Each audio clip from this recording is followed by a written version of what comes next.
cows are benefiting beyond the day that they're cooled. Whatever investment is made in cooling is having immediate benefits, but it probably is having longer term lingering benefits where if you minimize the heat stress as much as possible while it's occurring, that cows are going to come back better than they would have otherwise.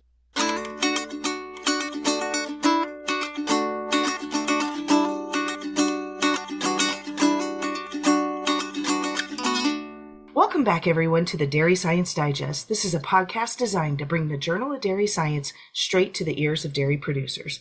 I'm Reagan Bluel with the University of Missouri Dairy Team, and our guest today is Dr. Benjamin Corl from Virginia Tech. Last month, if you listened in, we talked about heat stress and its changes on the dry cow, and then her subsequent offspring. We'll continue on this very important topic. Well, since it's summer, it seemed appropriate, and Dr. Corl and his team just published a paper titled Cyclical Heat Stress During Lactation Influences the Microstructure of the Bovine Mammary Gland. So we're really going to zoom into that cellular level of the mammary gland and the changes that are happening when that cow is exposed to heat stress. So, Dr. Corl, welcome to the Dairy Science Digest. But before we really get going, could you please tell the audience a little bit about yourself and why you're interested in this topic? Sure. Reagan, thank you for having me today. Excited to be here. I'm interested in milk production and more broadly lactation physiology. I'm a professor at Virginia Tech, as you said, and I've been interested in milk production and lactation since I was an undergraduate researcher and working with mice, actually, and milking mice. Really been intrigued about cells and how they function. And so this work is a natural offshoot of that interest into milk production and how mammary glands work and interact to some extent with the environment to produce a product that is very interesting to me. Milky mice. I bet our listeners have not really ever thought about that and what that even looks like. How would you even possibly get those microscopic teeth? It was not easy, but it's actually a very manual system, I'll say that, but not I like bet. hand milking. I see. Wow. Interesting. Well, let's talk more about the bovine side of things. Let's take a moment, please, to describe the experimental design a little bit for the audience. This was a smaller project than I often cover, yet very intense because you had 16 head exposed to these environmental chambers. So that really means 8 were pair-fed. Can you describe what those two groups were and what these environmental treatments were like?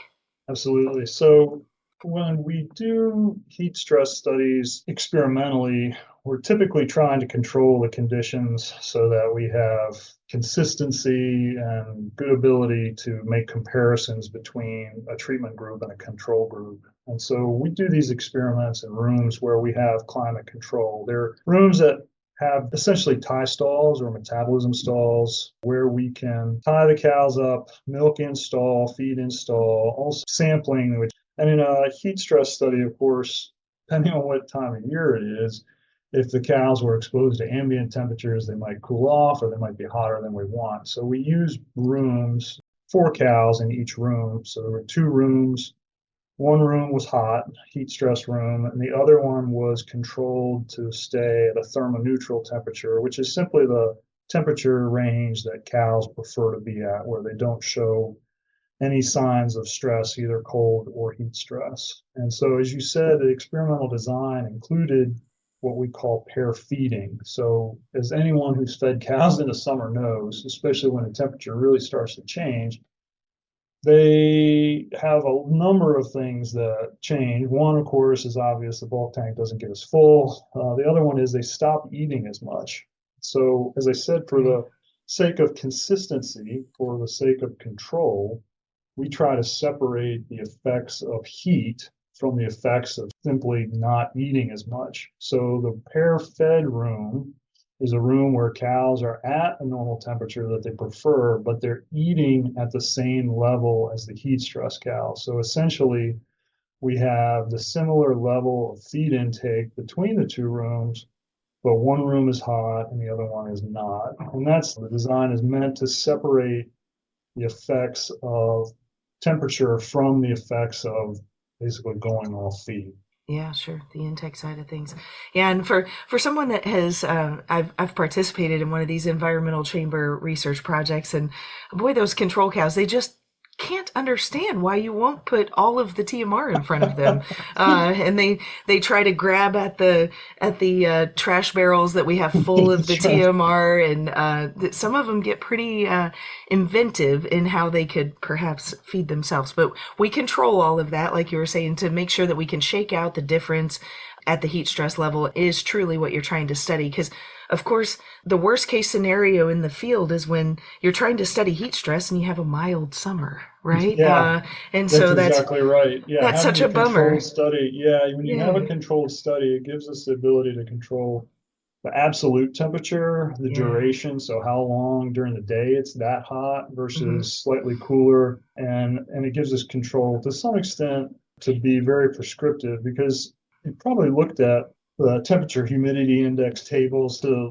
literature, especially coming out right now, will include that table, and there are gradations in the level of heat stress, everything Hmm. from mild to moderate to severe and eventually very very severe. Hmm. And so we try to hit a range where effects are going to be obvious so that we have a working experiment, but also not a level at which cows could be severely compromised as well. So we try to achieve a level of heat stress which is significant.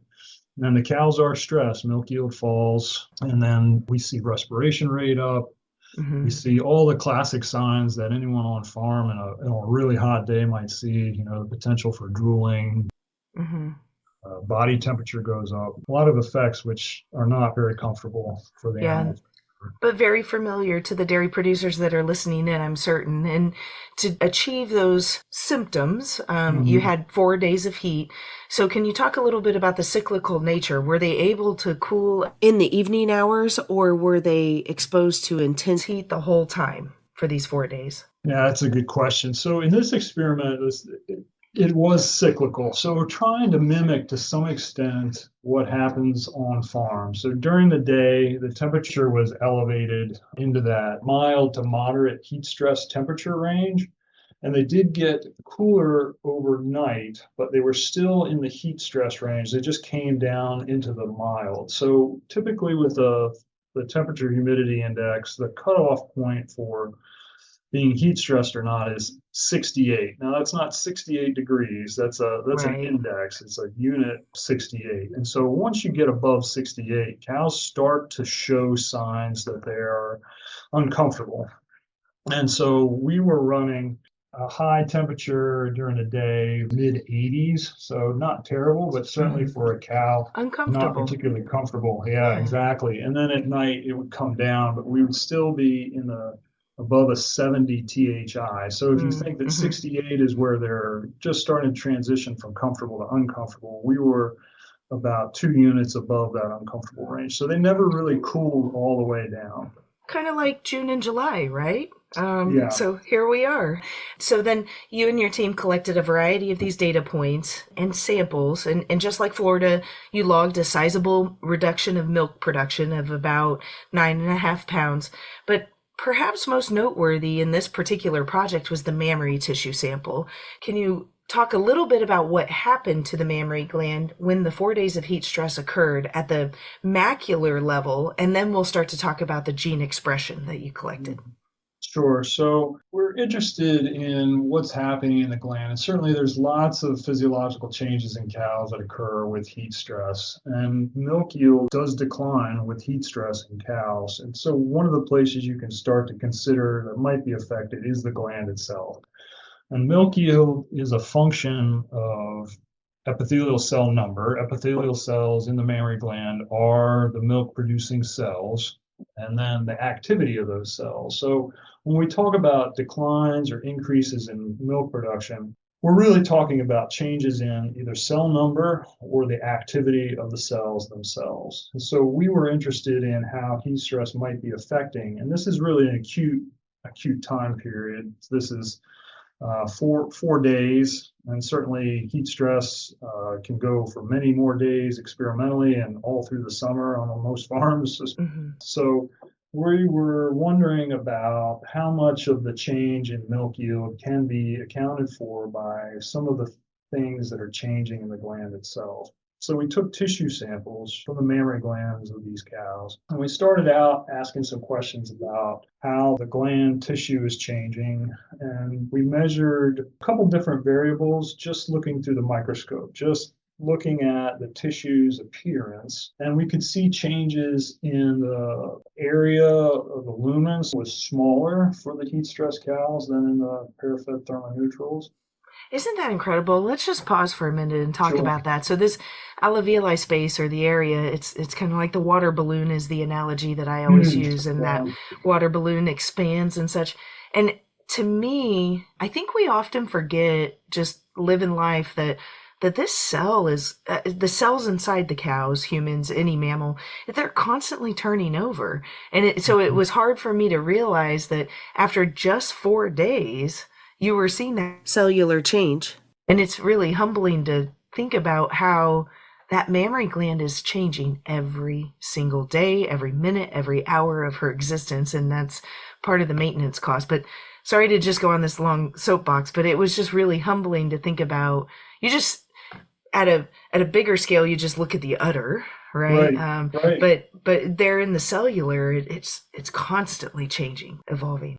And I'm glad you brought that up because there is a certain amount of turnover. All of our cells are turning over every day, and it's an unappreciable rate of change. But there are cells leaving or dying or changing, and new cells coming in to replace them. And that is one of the things that happens in the mammary gland, and it's one of the areas that we're very interested in is turnover of cells in the gland, because you can imagine that if cell number is driving or part of what is driving milk yield, then anything that influences that turnover, whether it's increased loss of cells or increased gain of cells, that has a tangible effect on the milk yield of the cow. And so when we see these changes in cellularity of the tissue potentially, or things that indicate the potential for turnover of cells, that can have an effect that can last. So if you have a period of time like heat stress, like you said, 4 days,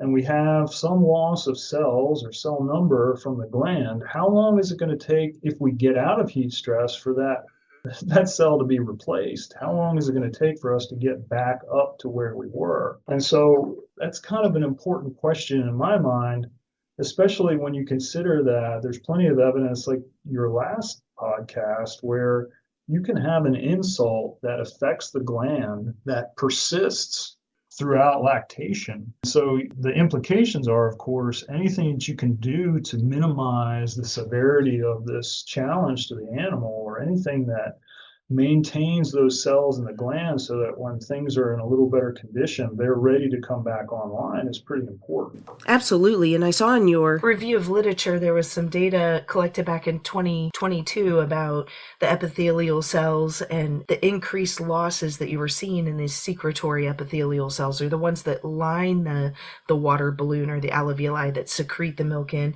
I know normally we feature the Impress articles, but do you want to talk anything about what you found in that 2022 data set? Yeah, absolutely. 2022. Yeah, absolutely. Because I think that these two studies are closely related. So in the first one that we were looking at, that was a longer period of heat stress. And in that one, we could see that epithelial cells were being lost in milk. Everybody talks about somatic cells as sort of this category of cells, but in fact, somatic cells are a lot of different cell types. There are immune cells, and that's typically what we think of, but there are also epithelial cells that have come from the mammary gland that have been lost in milk. And we were initially, even before that study from 2022, we were looking at composition changes of somatic cells. And in particular, we could see changes that were happening in the summer that we didn't appreciate what was going on. And so we worked with another scientist here at Virginia Tech, Shelley Rhodes, and we partnered with her to get milk samples from her heat stress cows. And what we saw was a pretty profound increase in the number of epithelial cells leaving the mammary gland after 9 or 10 days of heat stress in the milk. And it was when I say profound, we had about an 82% increase in the number of epithelial cells leaving the mammary gland. It was almost double. And Wow. so these cells were lost. So we have a certain amount of cells that are always leaving the gland, whether a cow's heat stressed or not, just like us, there's some cells being turned over.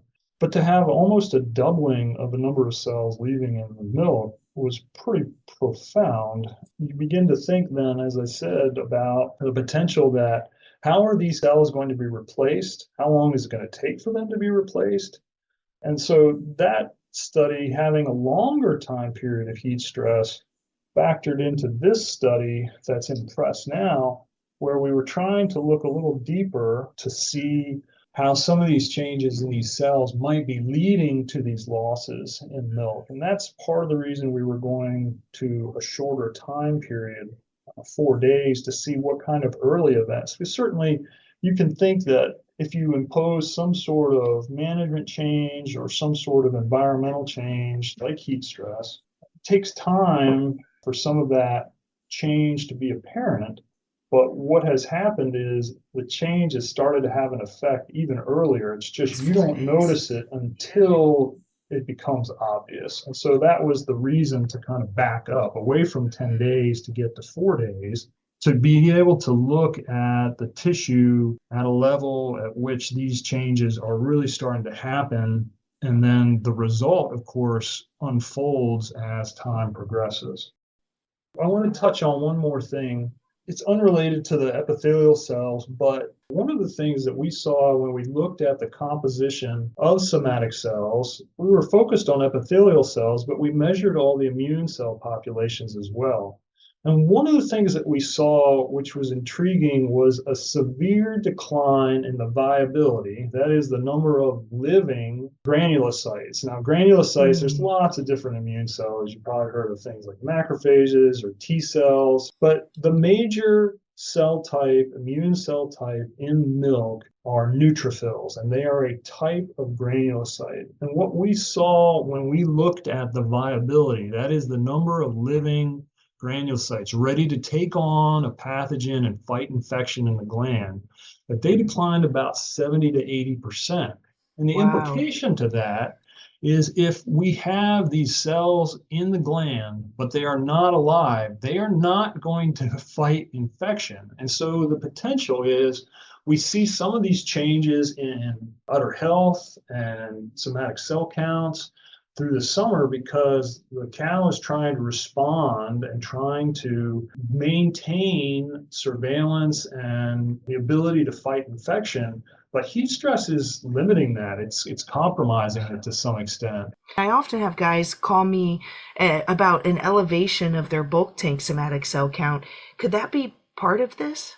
I can't say this with any authority, but I suspect that part of the reason we see some increase in somatic cell counts is because the surveillance, the capacity of the gland to respond to pathogens is diminished by the fact that we have fewer cells that can actively engage. And so more cells are coming in to respond to that. But the big thing is to say that, we see changes in epithelial cells, but even the immune cells are being affected by heat stress, and that potentially is compromising the ability of the cow to respond to an infection. Because hopefully, most of the time, the cow clears an infection, and we don't even know she had it. Yeah, right. Exactly. It's just good. Yeah. But I think with this heat stress immune cell interaction, we have the potential to say that cows are not quite as able to respond to infection and heat stress. And I think even cooled cows, I haven't done that, but I'm kind of curious. I think even in cows that were cooling, because some of these immune cell types are really fragile, and I think they're really sensitive to heat. And even if the cow isn't being hurt by it, that the heat itself, even on the gland, could compromise the ability. Like radiant heat just being in that area. So fascinating. So we just did an experiment. Well, it's still ongoing, but we were running an experiment, another heat stress experiment. And so we were taking body temperatures right before milking, and then we grabbed them right after. And cows are actually a little cooler right after milking. Ah. I don't think that's. Is it because the milk almost absorbs the I body think heat? so. I think if you Yeah. think about a cow, especially Wow. a cow, even a really big cow, 15, 16, 1,700 pounds, if you take 50 or 60 pounds of milk out of the udder, Right. that's a whole bunch of heat that's no longer in the cow. I think it's almost like a Yeah. heat sink. I don't know that for sure, but it was kind of weird to see it. Interesting. We were doing record Yeah. temperatures, and if you don't look, you don't even know. Right, exactly. Going back to that macular level, we were talking about alveoli area, but what about the number of alveoli in heat stress versus control? So the alveoli, when we look at them under the microscope, we are capturing a picture essentially of what the tissue looks like at that stage. And so we have in the area that you're looking at under the microscope with the heat stress animals, there's actually more alveoli per area, but this is probably because of fill to some extent. So if you go back to the water balloon analogy and you think about the heat stress cows are not making as much milk as the thermoneutral cows, even though the thermoneutral cows are being pair fed and they're eating to the same level as the heat stress cows, they are better able to cope with the loss in feed intake because they're not also being heat stressed. So the alveoli probably just aren't filling as much. And in fact, when we counted the number of cells per alveolus, so if you take a picture and you're looking at the water balloon periphery, there's all these cells around it. Those cells, when we count them, it was the same number of cells in the heat stress animals per alveolus as it was in the pair feds, but they're not quite the same because they are not making the same amount of milk. They are not filling to the same degree. So under the microscope, it looks like we have more alveoli in the heat stress animals, but that luminal area is smaller because they're not making as much milk. If I could promote your paper a little bit, I've got a clickable link here at the bottom of the show notes because there in figure 1, you can visually see that. And I just think it's really impressive when we can take that tissue and blow it up and really better understand what's happening there at that macular level. And it's visibly apparent, and you quantified it too, of course, is statistically different. So on the gene expression side of things, just real quick, I'd really like to speak more generally about the connection of gene expression and protein expression. And more importantly, how does this change during heat stress and how does that impact the dairyman's bottom line? So when we talk about gene expression and protein expression, the two things are linked, of course. Every animal has DNA in its cells and genes that are the template for making proteins in the cells or in the body. And so in this case, you can look to gene expression and you can see whether there are changes in the amount of the template that's going to become a protein. And you can also, as we did in this paper, you can look at the proteins themselves. And so the linkage there is sometimes you see reductions in the amount or increases in the amount of a protein, and this is being driven by the amount of template that is being produced from the plans that are present in the DNA. And for us, that's a way that we can see how the cell is being affected by some sort of treatment, because in the end, everything that happens in a cell, whether it's something with an enzyme or structural protein, any of those sorts of materials that the cell needs to be alive and productive, they are going to start with a plan for how that protein structure is going to be put together. And that starts with the DNA and then gene expression of the template from that. An instruction manual of And when we looked at the expression of various genes and proteins that were present in the cells that are important for either cell function or milk production, we didn't see a lot of change in the templates that are necessary for making milk protein like caseins. But we did see some change in a pathway that dictates or controls how actively those proteins are being made. So in any kind of system, there's going to be control points that either turn the knob up or turn the knob down. And what we saw is one of those control points, the knob with the heat stress cows is definitely being turned down. And so even though there's plenty of template, there's plenty of plan to be able to make milk proteins, to make caseins, that this particular pathway is saying we need to back off on that. The other pathway is that we saw changes in is related to the cell itself trying to maintain its health. Just as you can imagine, when that cow or even you as a person are out and it's hot and a heat stress situation, that affects you and it affects the cells. And part of the reason you don't necessarily feel good is because your cells are stressed and potentially damaged. And another pathway that we saw is a pathway that helps cells remove and recycle damaged proteins. When we look at that, we think these cells are stressed, they are trying to respond, they're trying to get rid of anything that's damaged in the cell. That's an energy using process. The cell is trying to respond to this insult. And we see that this pathway is up, which is a signal that there are heat stress impacts at the cellular level that translate into changes in milk yield, that change cell turnover. All of that has a cost. All of that has an impact on the productivity of the animal. And we see it in the mammary gland where we're looking, but it's reasonable to believe that there are a lot of other cells in the body that are being similarly affected. Isn't that fascinating? The bovine's such an incredible beast. I guess my favorite question that I always like to ask every participant, and it might be a little bit harder for this particular topic, but if there was one or two really take-home things that you would like boots on the ground dairy producers to gain from your informative research project, what's that 30,000 foot that you really want them to take home from this? Well, it's kind of interesting that you say that, because I think one of the things is fairly obvious, and that's heat stress has a cost. I don't think any producer out there that has cows in the summer won't appreciate that.